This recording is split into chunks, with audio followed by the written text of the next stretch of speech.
கடலூர் மாவட்டம் வடலூரில் வள்ளலார் நிறுவிய சத்தியஞான சபையில் 153வது தைப்பூச ஜோதி தரிசன பெருவிழா இன்று நடந்தது. இதையொட்டி காலை 6 மணிக்கு முதல் ஜோதி தரிசனம் காண்பிக்கப்பட்டது. இதில் தமிழகம் மட்டுமல்லாது பிற மாநிலங்களிலிருந்தும் பல்லாயிரக்கணக்கான பக்தர்கள் கலந்து கொண்டு ஜோதி தரிசனம் செய்தனர். ஜோதி தரிசன பெருவிழாவில் 7 திரைகள் விலக்கி ஜோதி தரிசனம் காண்பிக்கப்பட்டது. நாளை காலை 5:30 மணி வரை 6 முறை ஜோதி தரிசனம் காண்பிக்கப்பட உள்ளது. ஜோதி தரிசன விழாவில் மக்கள் பங்கேற்று அன்னதானம் வழங்கி மகிழ்ந்தனர்.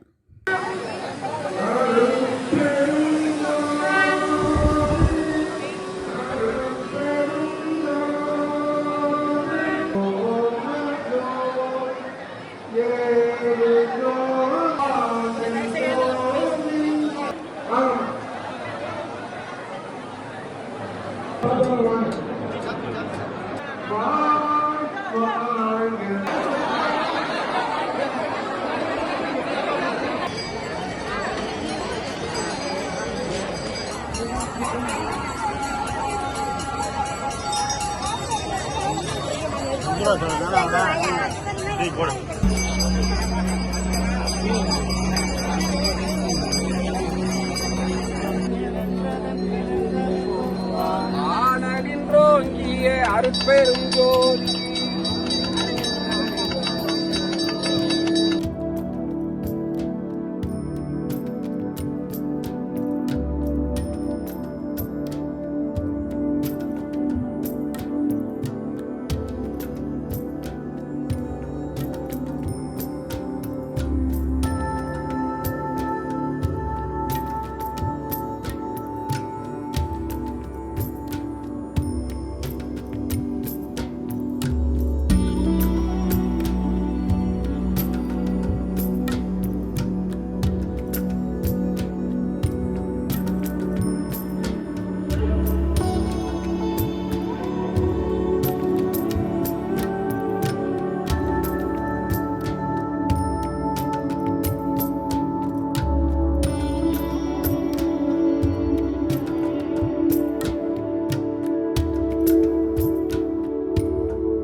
மனுஷனோட வாழ்க்கை இந்த உடல்ன்றது நிலையானது கிடையாது.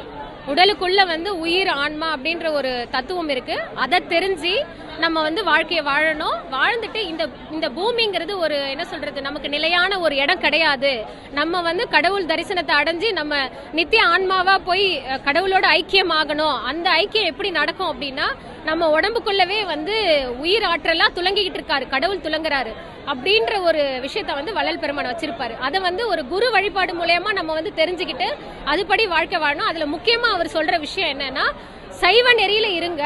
எந்த உயிருக்கும் துன்பம் கொடுக்காம எல்லா உயிருக்கும் சுதந்திரமா இந்த உலகத்துல வாழ்றதுக்கான தகுதி இருக்கு. அதனால இந்த மாமிச உணவு உண்ணாமையும் அப்புறம் சிறு தெய்வ வழிபாடுன்ற பேர்ல பலியிடுதலை அவசியம் கட்டாயம் தவிர்த்து நீங்க நம்மளோட பரமாத்மாவை பிடிச்சுக்கிட்டு அந்த இதுல நித்திய வழிபாடு, அதாவது ஜீவன் முக்திக்கு வழி தேடுங்கன்னு சொல்றாரு. வாடிய பெயரை கண்ட போதெல்லாம் வாடினேன் ஐயா சொன்ன நெறிக்கேற்ப நம்மளும் யாராவது ஒருத்தவங்களுக்கு ஒரு நாளாவது நம்மளால முடிஞ்ச ஒரு உதவியா அன்னதானத்தை செய்வோன்ற ஒரு குறிக்கோளை இன்றைய தினம் எடுத்து